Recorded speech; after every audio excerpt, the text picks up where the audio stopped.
Welcome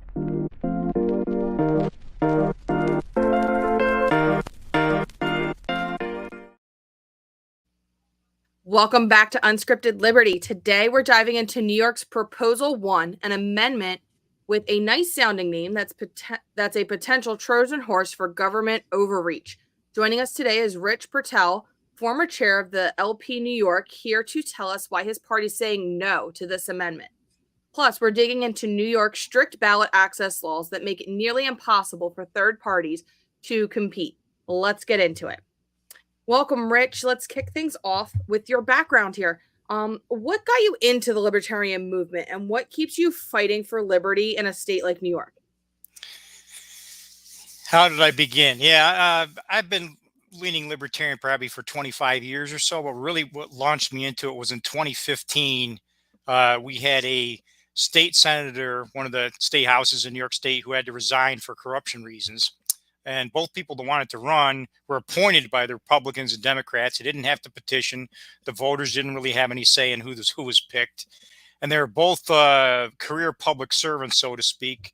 And I was quite annoyed by that. And I jumped in very late in the game, tried to get enough signatures to run for state senate as a libertarian. So that's what kind of got me into the movement and got me into the state party. I formed a county committee. I got active on the state committee and various positions, political director. Just a correction, I was not state chair. I was second vice chair in the past.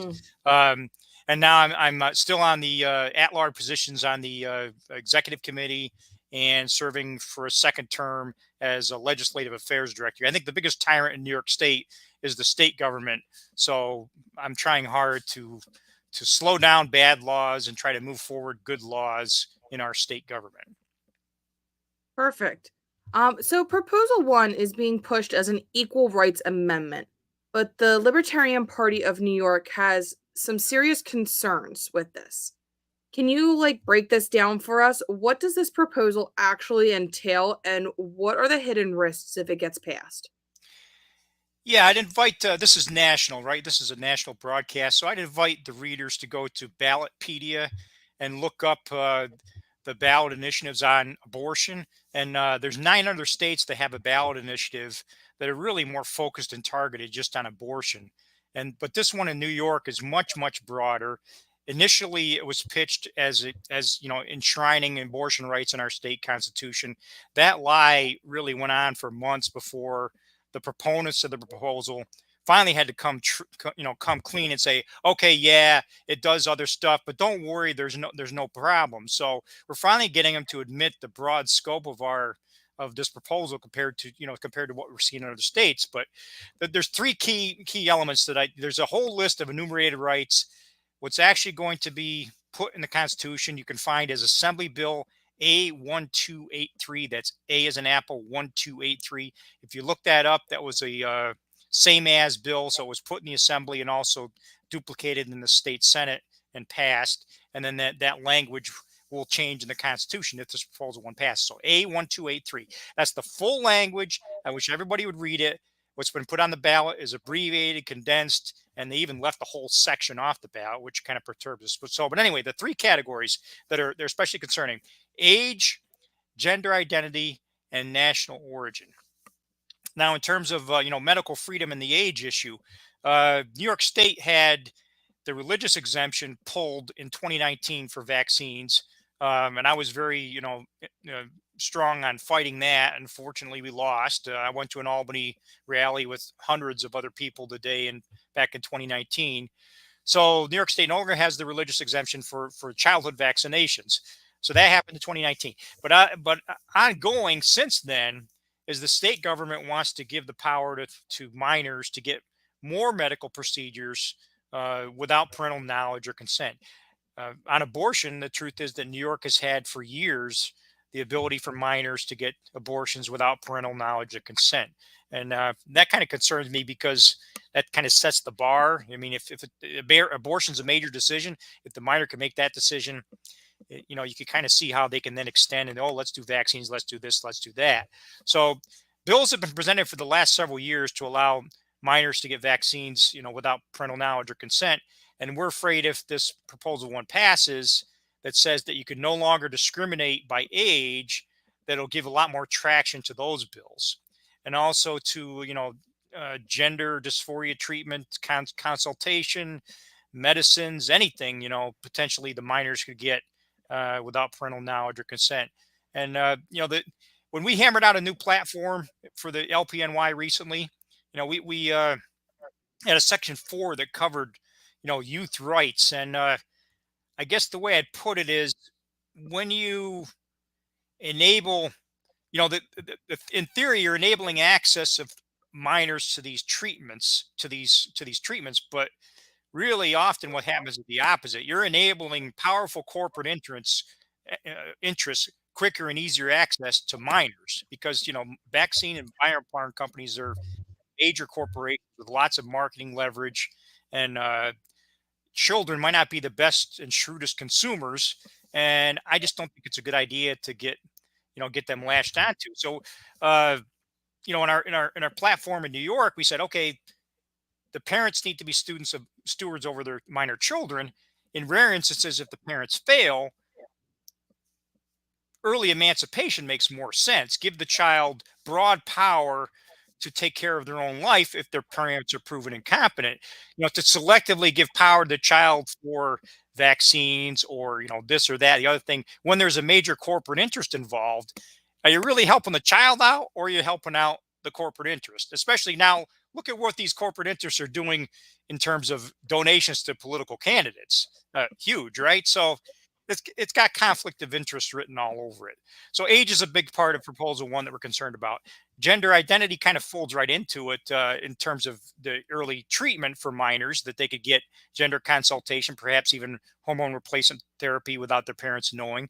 But the other element that really the Coalition to Protect Kids and other interests in New York have really focused on, and I think they have cause for concern, is that this will give further traction for disenchanted boys who aren't competitive enough in sports to then jump into a girls' sporting event and then destroy a girls' record in a school, and potentially destroy scholarship opportunities for girls. So there's a lot of concerns that might happen. There's already a lot of a participation of males in girls' sports in New York. Like softball. I was talking to a relative who was a math teacher at a school, and he expressed a safety concern that if boys don't want to play baseball, or for some reason they don't want to be on the baseball team and they want to get on the girls softball team instead, they're bigger, they're stronger, they're more potential to hit the ball harder and maybe injure a player on the defense. So that's a concern. Then nationally, and then the last one is the national origin. However people feel about it, allowing non-citizens the right to vote. In 2021, New York City passed a law to allow non-citizens to vote in local elections. They cannot allow them in federal elections because of federal law. But that would have enabled 800,000 additional voters in New York City for local elections. It was found unconstitutional in court and thrown out. Our Constitution doesn't specifically address non-citizen rights to vote or not. So what the judge said is that we go to the federal law. But now if we have this new amendment that says you cannot discriminate by national origin, is that going to be enough to allow the New York City law to now be constitutional, be valid? I'm not sure. It might take one additional step. That's I've heard different opinions from different legal experts on that. So, but those are the 3 key enumerated categories that many of us are concerned about: age, gender identity, and national origin. To say that anyone of any age, of any gender identity, of any national origin, has unlimited ability to do anything of any other stature. Again, not total non-discrimination. I mean, if you take it to the ridiculous extreme, if you can't discriminate by age whatsoever, and this amendment nullifies all laws before it, well, okay, the drinking law is gone. Yeah, age 16 to drive, that's gone. Any rule that any business has about age limitations, those are all out the window. I mean, if you want to get really absurd, I mean, usually we write constitutional amendments. If you looked in the past history, whether the U.S. Constitution or state constitutions, many times they're built to nullify all previous law that did something we didn't like. We put the amendment in to say all that stuff is gone. So obviously no one's thinking it's going to be that ridiculous, but who knows? There might be some trial lawyers, that try to argue, hey, I want this 15-year-old to get a driver's license. So who knows how far this will go? Yeah, it sounds like it's just opening a multitude of cans of worms there that Oh yeah, I it's don't a think rat. It'll be anyone a rat's nest. realizes how bad it's going to be if it goes through. So so you answered my next stuff anyway with all in the in-depth of that, and I appreciate it so much. So now let's kind of switch gears a little bit. New York's ballot access laws are infamous for making it nearly impossible for third parties to get on the ballot. Tell us a little bit about these laws and how they stifle genuine competition in our so-called, what we like to call a democracy. Yeah, and I've lived the suffering 5 or 6 times here. I can't keep count. 2015, I ran for state senate. 3,000 signatures just to get on the ballot for one Senate district, state Senate district. Now there's 62 in New York State. So theoretically, if you wanted to put a third party candidate on in every district, you'd collectively have to get 186,000 signatures in 6 weeks for all those different districts, all those different people.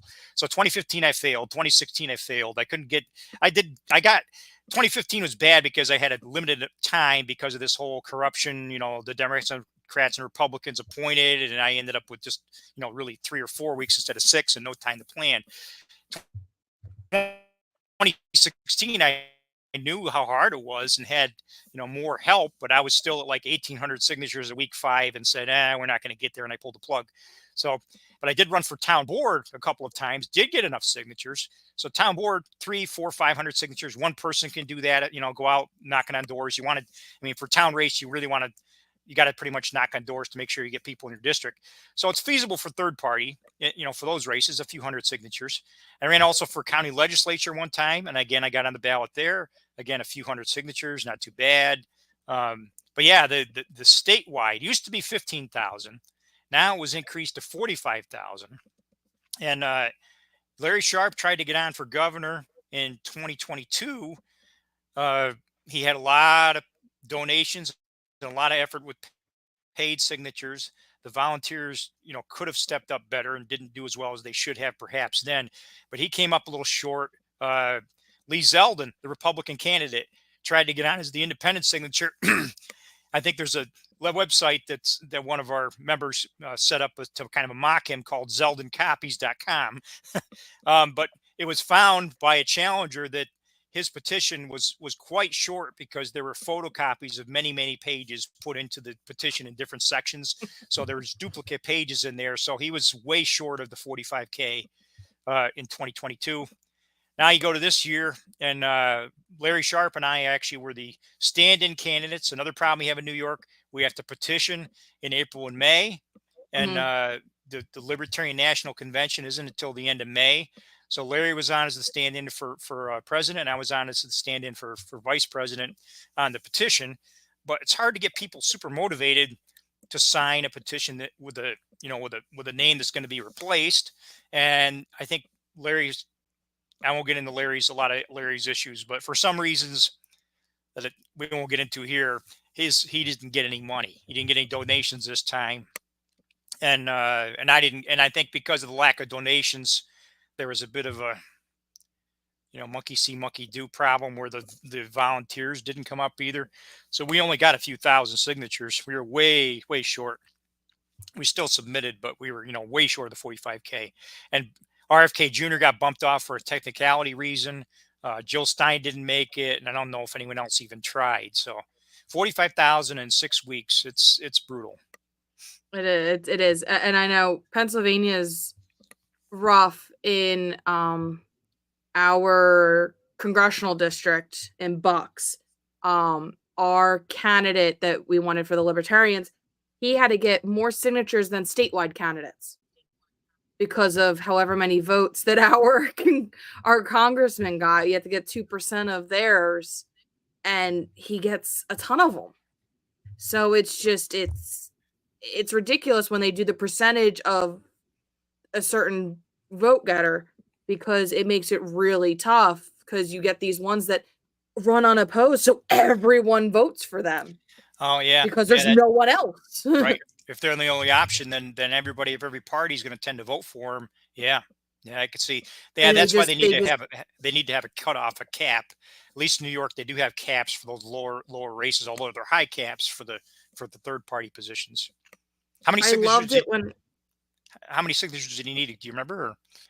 oh I want to say it was a couple thousand, but still Okay, that's in a county like right. for Been, and stuff like yeah, that. But been there. Like I say, state senate 3,000. Been there, done that. I know how hard it is. yeah, Yeah, yeah. I loved in 2022 with Pennsylvania when we redistricted.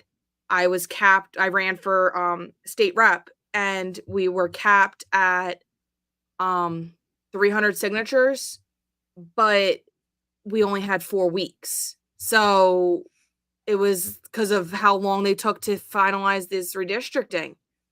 And I, of course, was in a district that lost a township and gained townships and got removed, got moved. So I couldn't even like kind of start social media stuff to get at least the interest and the traction that I needed.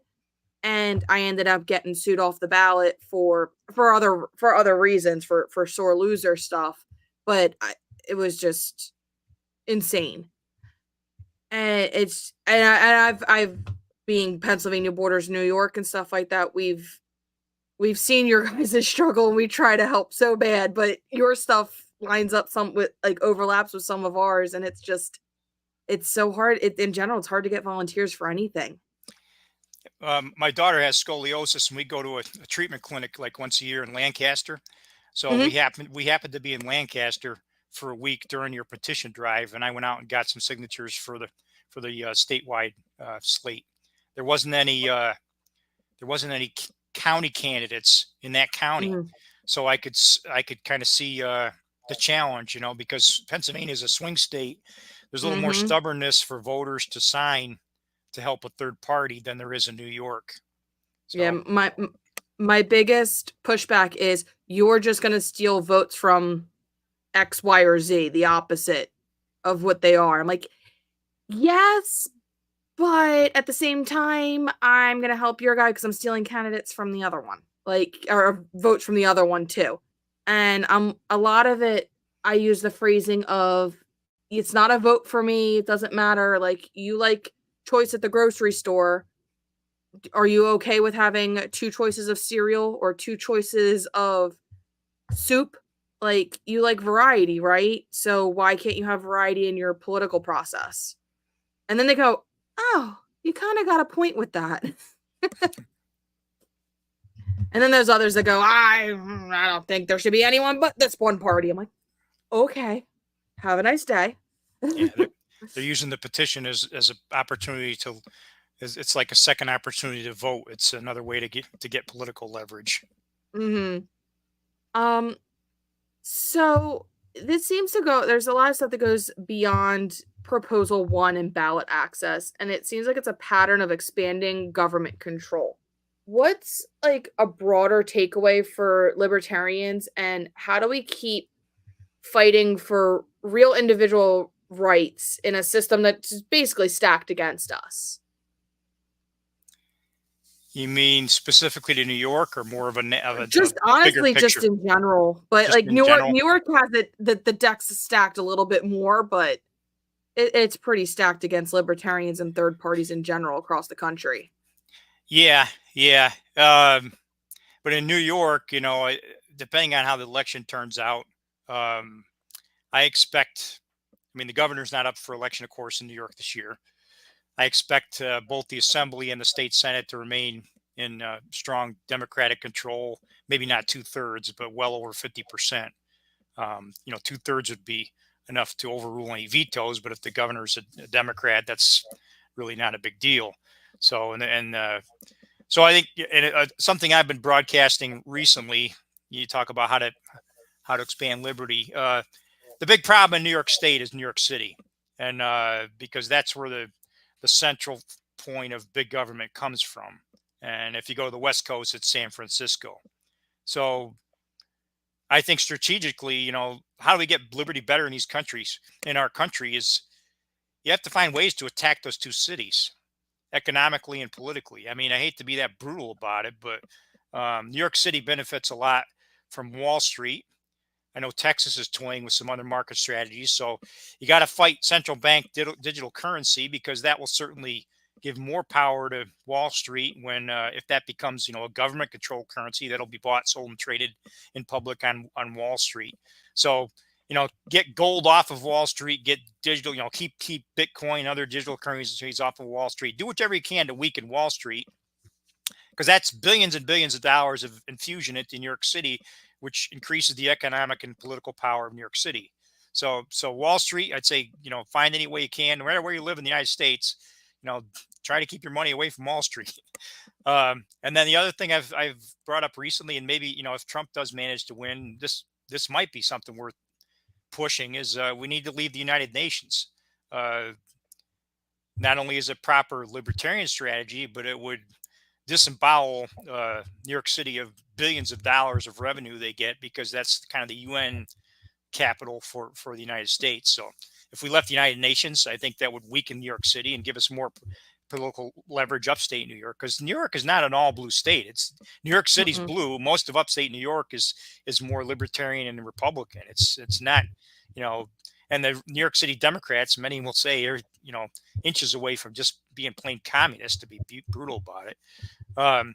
So Wall Street, United Nations, the Jones Act, that's always been a libertarian talking point, right? I think the handful of big U.S. ports are benefited by the Jones Act, whereas other smaller U.S. ports are harmed. Because if you could do port-to-port shipping without it having to be a U.S.-owned, U.S.-flagged, U.S. cruise vessel, you could do a lot more with the smaller ports and inland ports in the U.S., less trucking, more on ships. So I think the the really big ports benefit from the Jones Act, and the smaller ones are harmed.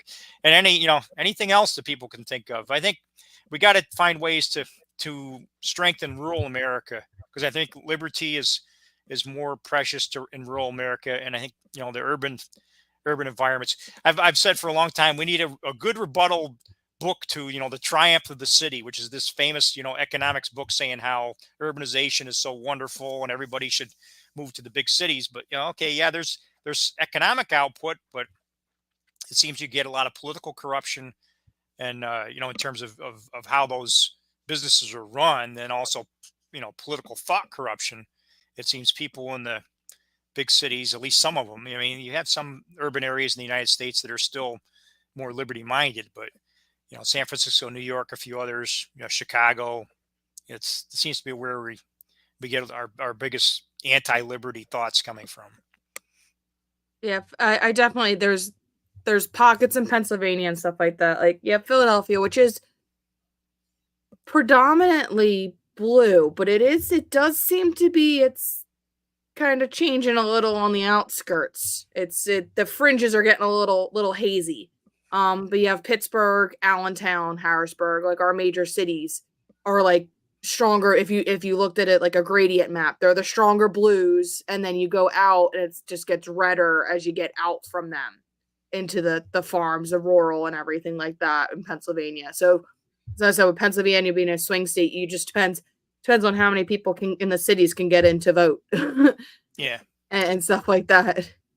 And I don't know if you'd make this observation in Pennsylvania, but what we have in government in New York is that, here I am. I finished kind of blaming New York City for some of our problems, but we have a lot of counties upstate that are strong Republican controlled and still suck. Their government still really sucks, because what you find is that they just blame Albany for the unfunded mandates, and the Republicans focus on nepotism and their patronage jobs and lining their pockets, and not doing a damn thing to make lives better, to reduce the size and scope of government and spending and corruption.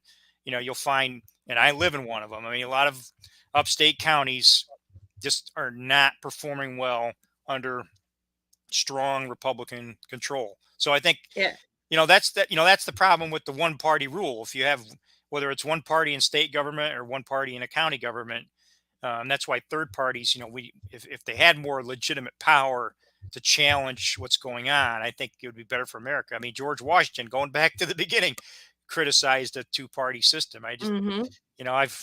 I've been, I'm 61 years old, and I've voted for third-party candidates for president for as long as I've been voting, because I just see, Ross Perot way back in the day. I just see how the two-party system just doesn't perform. It's just focused on empowerment and nepotism, arguing, and not really solving problems. Growing government power, but really not helping the people. Yeah, it's a lot of finger pointing and stuff like that. Of it, it's this guy's fault because he's the opposite belief of us, so it's their fault. But yeah, it's funny though. Like in my township is very red, but my county flipped blue, and I live in one of the last Republican strongholds in the county, and they put everything when I ran for township supervisor. They put a lot into the race because it was a Republican versus me, a Libertarian. There was no Democrat on the ballot. So when the whole county is flipping blue, and we're the only township where they're all red, they were very scared, because a lot of my stuff, I appealed to a lot of the ones that just were like, I'm sick of Republican stronghold. Like, I'm sick of it. I got 30 some percent of the vote, which isn't bad at all. And so it's just it's really insane seeing these flip-flops, and the bickering is ridiculous. Yeah. I mean, and when I ran for county legislature, where I think it was 2022, I keep getting 2021, 2022, one of those 2 years. COVID kind of blurred everything, right? So, similar to you, they had a Republican candidate, me, no Democrat candidate, but the Democrat Party was putting out information critical of me. So the Democrat Party was negatively broadcasting information against me, mainly because I was complaining about, our county's reaction to COVID, too much on lockdowns, too much on pushing that and the other thing. And I said, the health department is dragging out, vaccine workshops for months and months and months, and no one would show up. I said, isn't there a message here that, you're wasting time and money? People if they wanted the shots, they've already got 30 shots. They don't need any more. So yeah, it's sad sometimes when you see what happens. Mm-hmm. You'll find, if you're the third party candidate, you'll find both major parties marketing against you. You're the worst of the worst. Yep. Yeah. You're fighting the system. They're part of the system, and you're trying to destroy their system. Mm-hmm. They don't like that. Yeah, outsiders aren't allowed to come play. Yep. So, I really want to appreciate and thank you for breaking all this down for us and explaining everything that's going on up in New York. But before we sign off, I want to talk about Ross Ulbricht, a man serving a life sentence for a nonviolent crime. President Biden pardoned Ross Ulbricht. This case is a travesty, and it's time we stand up against these injustices. And I want to thank all of our sponsors, the Libertarian Mutual Aid, Libertarian Party Radical Caucus, and the Libertarian Medical Freedom Caucus for supporting liberty. And again, thank you, Rich, so much, and thank everyone that's listening for tuning in. Stay informed, get involved, and keep the fight for freedom alive. Catch you next time on Unscripted Liberty.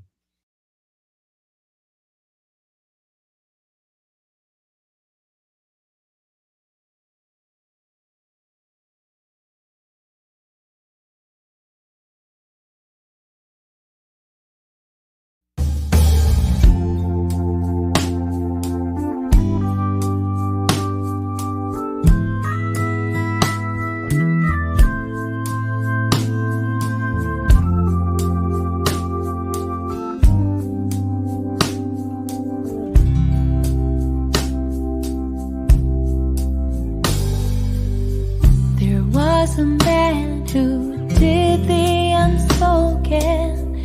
He looked for freedom from the violence. No one is perfect when there's new ground broken. A mess is made and someone gets blamed.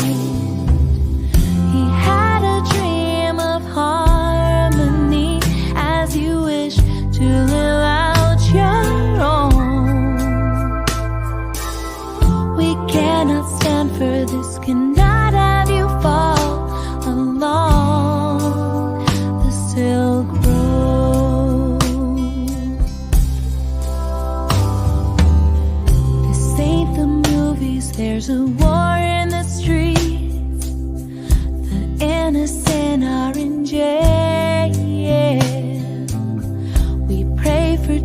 justice and we wanna be free and hope the truth will prevail.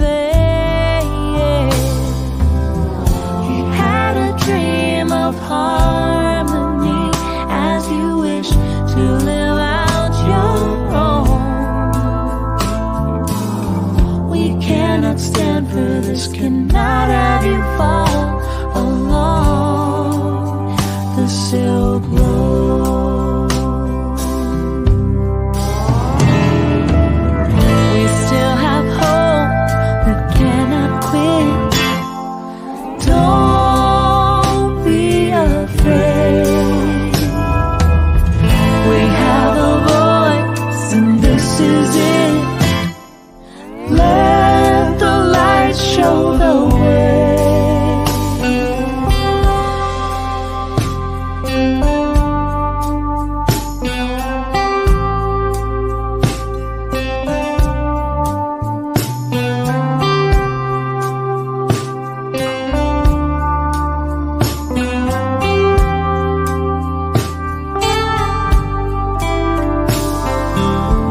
We had a dream of harmony as you wish to live out your own. We cannot stand for this, cannot have you fall along the Silk Road. We cannot stand for this, cannot have you fall along the Silk Road.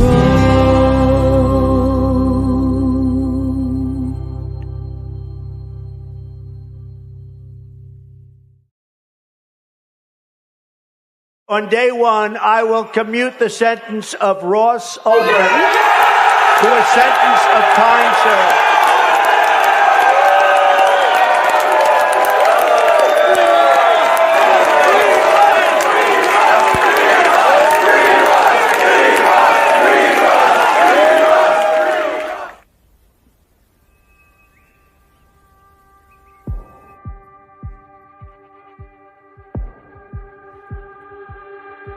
Is there anywhere on earth where a man can still be free? Will he bear the weight alone, or will he have to bend the knee? Is there no one in this land who grows tired of the game, where the wicked gather stones and build up prisons in our name? There's a story that you've heard before. It's been told in every age of a gentle soul misplaced inside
so